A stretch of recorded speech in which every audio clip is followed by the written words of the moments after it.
Real quick, obviously, Thug and Gunna are locked up because of the RICO case. Just with someone who's had their own experiences with the law, like, what are your thoughts on the situation?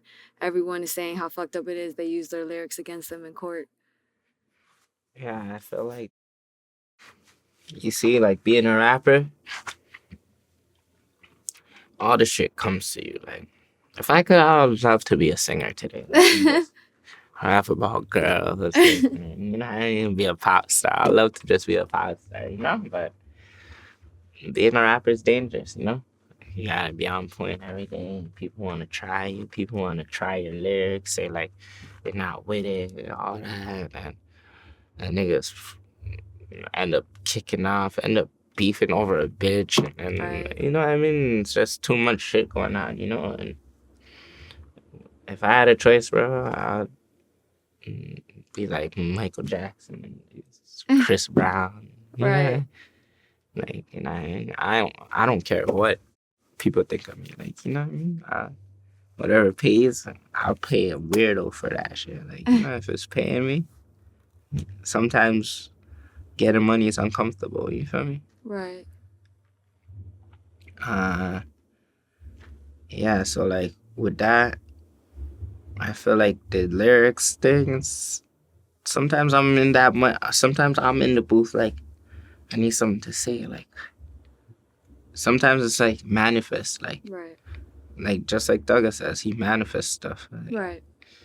he'll say like $100,000 car, and then he won't have $100,000 car. Then next couple months later, he has the $100,000 car. So sometimes you can't take everybody's lyrics serious. Like, you know what I mean? Yeah, I hear you.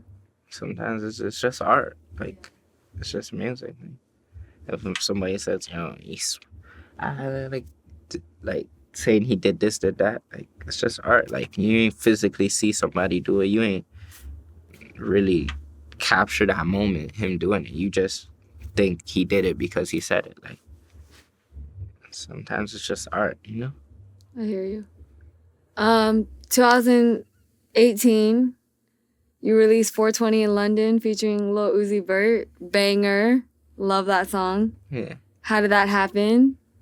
These are legendary moments. I hope you know this. Yeah, I know. Okay.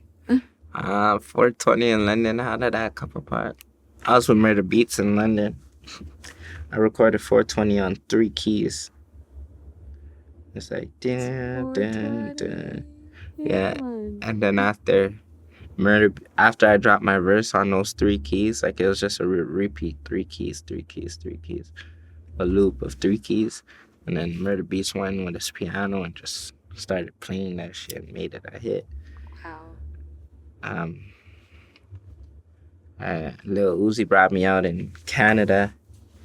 After that, one of my friends, Callie, put Lil Uzi onto me and Wonder Girl. Oh, really? Yeah, Wonder Girl. That's hard. Yeah, they put Uzi onto my music.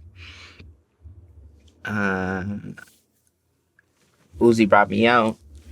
He's like, yo, send me a bunch of stuff. Your stuff's hard. How did you reach out? DM? Yeah, DM. Yeah, he reached out. No, he through my friend Callie. Oh, okay. Like, he'll FaceTime. Oh, okay. And it'd be with my friend Callie.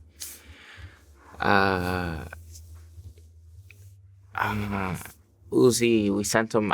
He's like, yeah, I'm gonna do a song with you. And then I was like, all right, cool. Months went by, he didn't do the song. Called me randomly, said, I'm not these rap niggas, bro. If I just say, I told you I'm gonna do the song, like, he just called me though, like, yeah, I told you I'm gonna do the song, fam. Don't think I forgot about you, like, he's just like ensuring me, saying, yo, I'm gonna do the song. And after that, I don't really press people. I was like, fam, okay, yeah, fam, just let me know whenever you're ready, you feel me? Then I got another call from him like a couple days after. It's like, yeah, I'm in the studio right now. Send me some shit. Damn. I sent him like 4 or 5 records. And then a couple hours later, he sent me back 2 records with his verses on it. I was like, yeah, that shit. We're turning up. I started playing it for the homies and shit. The homies like, yeah, we're out of here. He gave me a serious verse on 420. Yo, for sure. He snapped. Yeah, and then How hyped were you? it's crazy. Yeah, that show was crazy. I was turned up. I dropped that independently too. Oh, wow. Does that mean you have another Uzi song in the works? Yeah, I have In the another vault? song just in the vault. Saving it? Yeah, I'm just waiting. I'm just waiting for it. The right time. Right time. I hear you. That same year, you dropped Prestige, an album named after your father. How did it feel for it to debut #1 on iTunes Canada hip hop charts? That's a blessing too. Yeah, because where I'm from, they always had us last, you know? So, like, to be #1 is good, you know? Like, they try bury us and try, like, hide us from society in Canada, you know? They don't give us a bunch of opportunities. They give us in the low income neighborhood, and I don't get to see much of the world. Right. So now I'm experiencing the world. I'm motivation for like a lot of different kids in the neighborhood. Now, if I could go #1 on Apple Music, all these kids feel like, yo, I could go #1 too. Like, if Pressa did it, I could do it. So it's not like Drake did it. Like, oh, I could do it. Like, nah. Like, Pressa, I know Pressa physically. Like, you know, like, I went to school with Pressa. Like, if Pressa's doing it, I could really do it. Like, you know? Respect. So that's how that went about everything. When did Juice WRLD bring you out in Toronto? Juice WRLD, I don't know. I think it's around like 2019 or something. Okay. He brought me out. How did that happen? Rest in peace. How did that happen? My manager, Show, he was real close with. Like Juice WRLD's manager and stuff like that. We ended up reaching out to Juice WRLD, and he's like, "Oh yeah, Pressa." He was familiar with me and stuff. He's like, "Yeah, let's do it, you know." So he brought me out. It was my city. The city went crazy, and the rest is history. Long live Juice WRLD, you know. Did you guys end up making music together?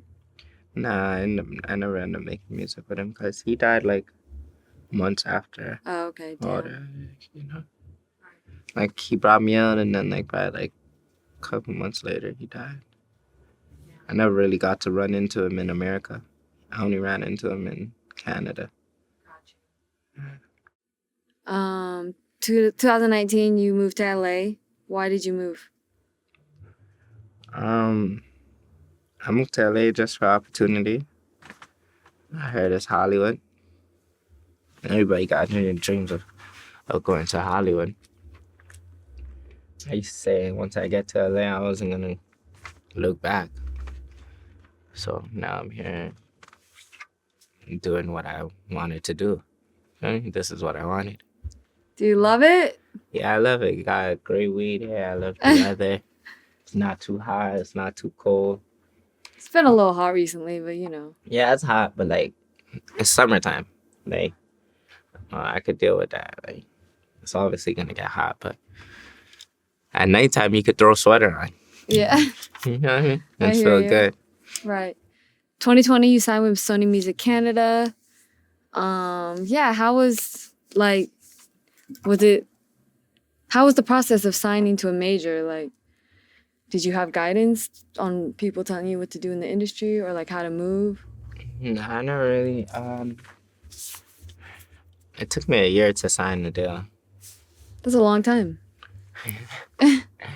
Took me a year to like I had the contract for a year.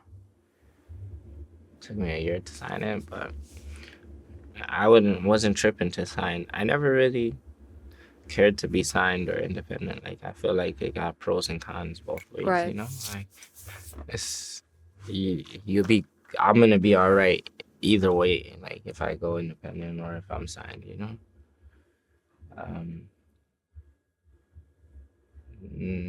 I ended up taking that deal because I wanted to like really crack in America and like needed resources. That was my first time coming to America, and I was ready to go.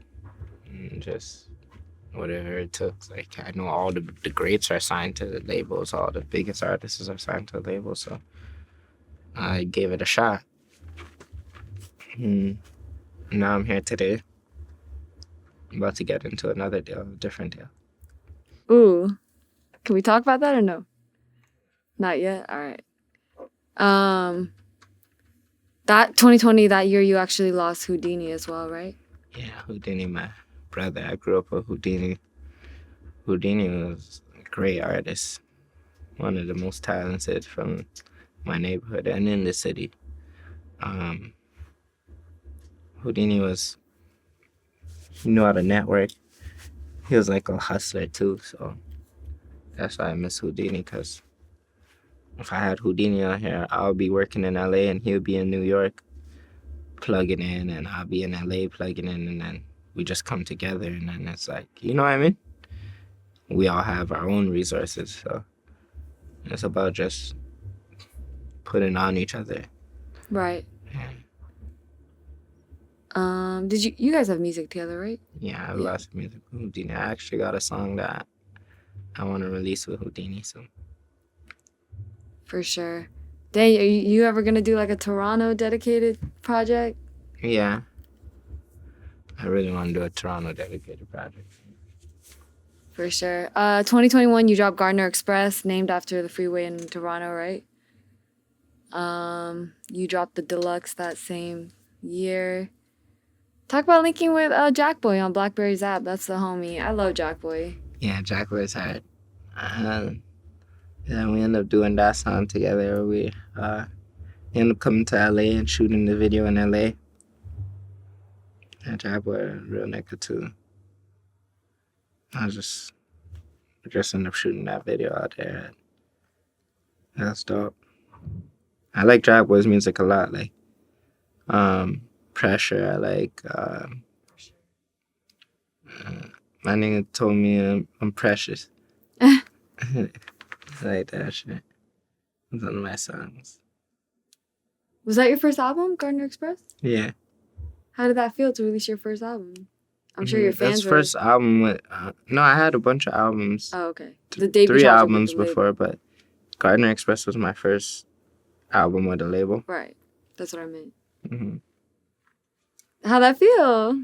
It's dope. I got great looks. Did it a lot for me. And shout out Joe from Sony Canada. My brother, you know? My family for life. For sure.